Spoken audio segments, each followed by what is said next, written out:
दोस्तों, मॉरिटानिया में एक बेहद अनोखा मेला लगता है जिसे तलाकशुदा महिलाओं का मेला कहा जाता है। यहाँ पर तलाकशुदा महिलाएं एक जगह इकट्ठी होती हैं ताकि वो नए रिश्तों की तलाश कर सकें।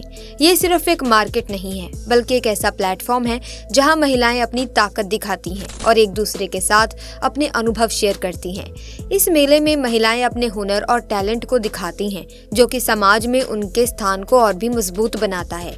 ये एक मौका है जहाँ महिलाएं अपनी पहचान को फिर से बना सकती हैं और ये दिखाती हैं कि मॉरिटानिया में महिलाएं अब अपने हक के लिए खड़ी हो रही हैं।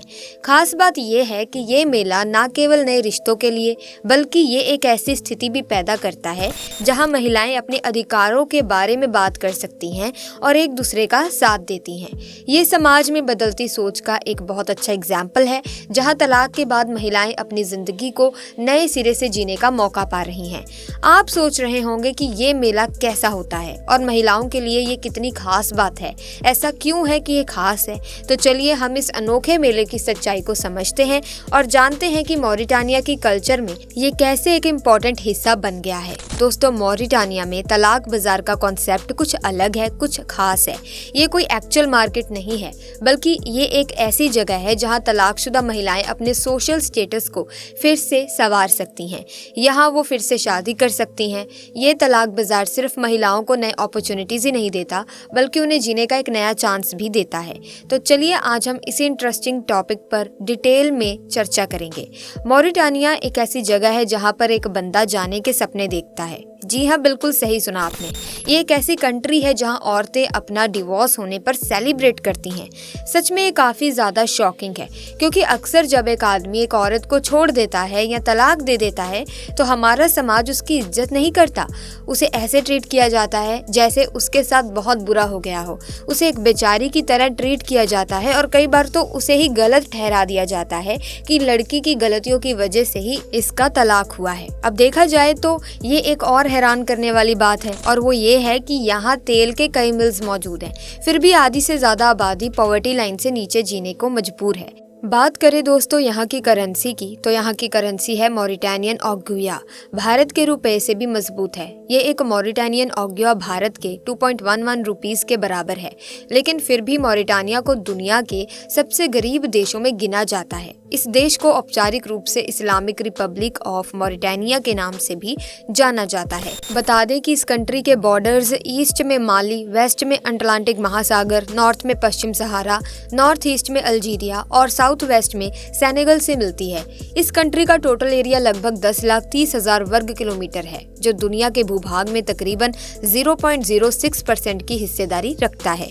मॉरिटानिया की राजधानी का नाम नुवाकशॉट है जो मॉरिटानिया का सबसे बड़ा शहर होने के साथ साथ कंट्री का इकोनॉमिक, पॉलिटिकल और कल्चरल सेंटर भी है। भारत की तरह मॉरिटानिया में कई लैंग्वेजेस यूज की जाती हैं। मुख्य रूप से अरबी, फ्रेंच, वॉल्फ, पुलर, सोनिनके और जेनागा लैंग्वेज बोली जाती है। मॉरिटानिया कंट्री किसी समय तक फ्रांस की गुलाम हुआ करती थी, लेकिन साल 1960 में स्वतंत्रता मिलने के बाद ये एक इंडिपेंडेंट कंट्री के रूप में दुनिया के नक्शे पर काबिज हुआ। फ्रांस से आजाद हुए इस कंट्री को 64 सालों का समय हो चुका है, लेकिन इतने वक्त बाद भी गुलामी यहाँ जिंदा है। यहाँ अब भी करीब 6 लाख लोग गुलामों की जिंदगी जी रहे हैं। इन्हें मार पीट कर और भूखे रखकर काम करवाया जाता है और उनकी महिलाओं और बच्चियों के साथ मालिक रेप जैसे काम करते हैं। एक गुलामी की कहानी उस समय सामने आई जब एक लड़की एक आदमी के चुंगल से छूटी। वो गुलाम बनाकर रखी गई थी और उसने बहुत ही तकलीफ और दहशत से भरी जिंदगी जी। वो एक गुलाम की बेटी थी, इसीलिए वो भी मास्टर की गुलाम थी। बचपन से ही उसे उसके माँ बाप से अलग कर दिया गया था और उसे भेड़ और ऊंट के साथ रखा गया था। छोटी सी उम्र में ही उसका मास्टर उसे आए दिन अपनी प्यास बुझाता था। उस लड़की ने बताया कि उसके सभी बच्चे गुलामी में ही पैदा हुए और वे सभी बच्चे मास्टर की ही नाजायज औलाद थे। उसके मास्टर ने उसके एक बच्चे को उसके सामने ही मार डाला था क्योंकि बच्चे को पीठ पर लाद कर वो पहले की तरह तेज काम नहीं कर पा रही थी। अगर आप भी ये सुनकर बहुत ज्यादा हैरान हो गए हैं तो जरा दिल थाम कर बैठिए, क्योंकि अब जो मैं आपको बताने जा रही हूँ उसे जानकर तो आप पूरी तरह से हैरान होने वाले हैं, या यूं कहें कि सुनकर पैरों तले जमीन खिसक जाएगी। दरअसल मॉरिटानिया में एक बाजार लगता है। अगर आपको भी लग रहा है कि इस बाजार में खाने पीने या फिर घर के लिए सामान वगैरह मिलता है, तो आप बिल्कुल गलत सोच रहे हैं, क्योंकि ये बाजार औरतों का होता है, वो भी शादीशुदा औरतों का। जी हाँ दोस्तों, मॉरिटानिया में डावोस मार्केट नाम का एक बाजार लगता है, जहाँ शादीशुदा महिलाएं अपनी सामाजिक स्थिति को पुनः स्थापित कर सकती हैं। और ये सभी महिलाएं दूसरी शादी के लिए बेचैन रहती हैं। यहाँ की महिलाएं शादी तो करती हैं, लेकिन मन भर जाने के बाद खुद ही अपने पति से तलाक ले लेती हैं, जबकि दूसरे देशों में पति या पत्नी के बीच तलाक होना बिल्कुल अच्छा नहीं माना जाता। इस कंट्री में जब उन महिलाओं का तलाक होता है, डिवोर्स होता है, तो उनके परिवार वाले गम के बजाय जश्न मनाते हैं। ऐसे में अब आपकी भी दिलचस्पी बढ़ रही होगी कि आखिर मॉरिटानिया में ये किस जगह ये बाजार लगता है। तो बता दें कि ये बाजार मॉरिटानिया की राजधानी नवाकशॉट में लगता है। आपको जानकर और हैरानी होगी कि इस देश के पुरुष कुंवारी लड़कियों से शादी करने में कम रुचि रखते हैं। वहाँ पुरुषों का इंटरेस्ट शादीशुदा महिलाओं में ज्यादा होता है, क्योंकि वहाँ के लोगों का ऐसा मानना होता है कि वहाँ की महिलाएं अपने पति से उस समय ही तलाक लेती हैं जब उनके पति उन्हें खुश नहीं कर पाते। ऐसे में वो महिलाएं अंदर से भरी होती हैं और इसीलिए ही वो लोग तलाकशुदा महिलाओं से शादी करना पसंद करते हैं।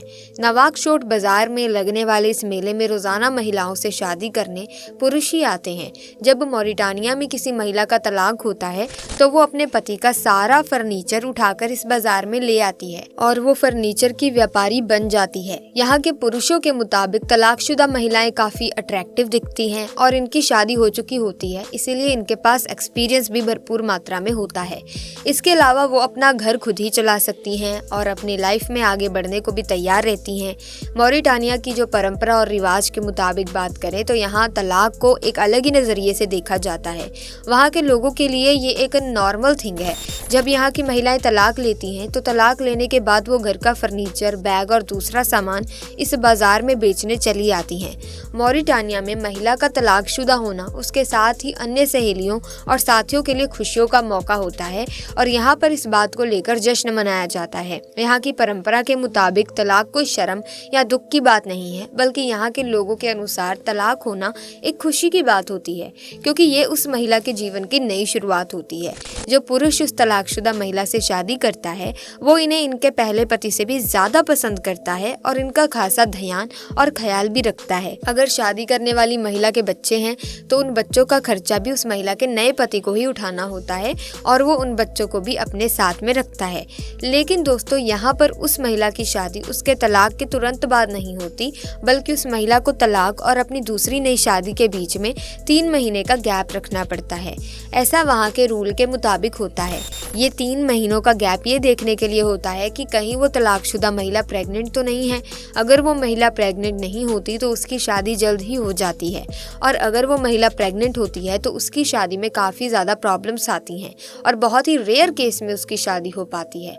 ज़्यादातर केसेस में उसकी शादी नहीं होती, ऐसा ज़्यादातर देखा गया है। दोस्तों, इस कानून की वजह से वहाँ की महिलाएं आज़ादी से जी पाती हैं। उनके ऊपर किसी तरह का कोई प्रेशर नहीं होता, क्योंकि बाकी इस्लामिक कंट्रीज में ऐसा नियम होता है कि उनका पति कई शादियां कर सकता है लेकिन पत्नी नहीं।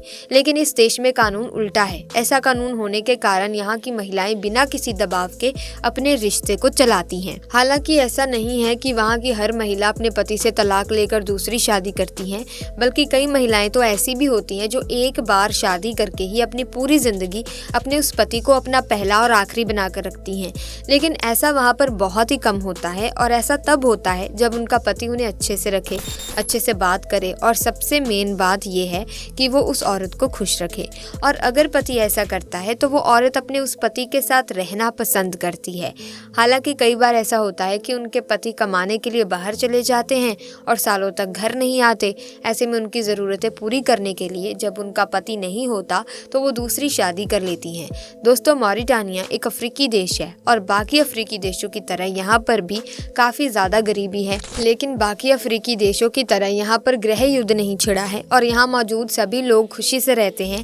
लेकिन फिर भी यहाँ के आधे से ज़्यादा लोग पैसे कमाने के लिए बाहर देश जाते हैं, क्योंकि इस देश में खेती करना भी आसान नहीं है।